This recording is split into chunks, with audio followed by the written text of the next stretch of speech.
In the high-stakes theater of modern politics, there is a recurring character, the Schrödinger's joke. It is an act that is simultaneously a serious statement of intent and a harmless prank until the public reacts. On April 14th, the world watched as a digital image blurred the lines between statecraft and sacrilege. When Donald Trump shared an AI-generated image depicting himself in a Messianic light, the backlash from the religious community was swift. Critics called it blasphemy. Supporters called it strength. But as the firestorm grew, the damage control team pivoted to a very specific and very familiar defensive maneuver. I think the president was posting a joke, and of course he took it down because he recognized that a lot of people weren't understanding his humor in that case. I think the president of the United States likes to mix it up on social media, and I actually think that's one of the good things about this president is that he's not filtered. He doesn't send everything through a communications professional. He actually reaches out directly to the people.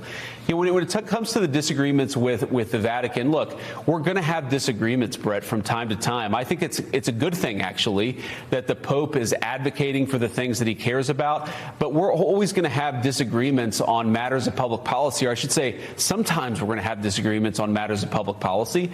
The Pope has been critical of our immigration policy, but ultimately the immigration policy of the United States is set by Donald Trump. The Pope is going to have disagreements on other issues. We can respect the Pope. We certainly have a good relationship with the Vatican, but we're also going to disagree on substantive questions from time to time. I think that's a totally reasonable thing. It isn't particularly newsworthy. Enter J.D. Vance. The vice president deployed the ultimate political escape hatch, the humor shield. Vance claimed the post was merely a joke, a piece of unfiltered humor that the public simply failed to grasp. But our investigation asks, is this a genuine misunderstanding of comedy or a calculated trial balloon to see how far the boundaries of personality cultism can be pushed? The inconsistency is glaring. While Trump himself later attempted to rebrand the image as a doctor making people better, Vance stood by the humor narrative. This disconnect reveals a deeper strategy.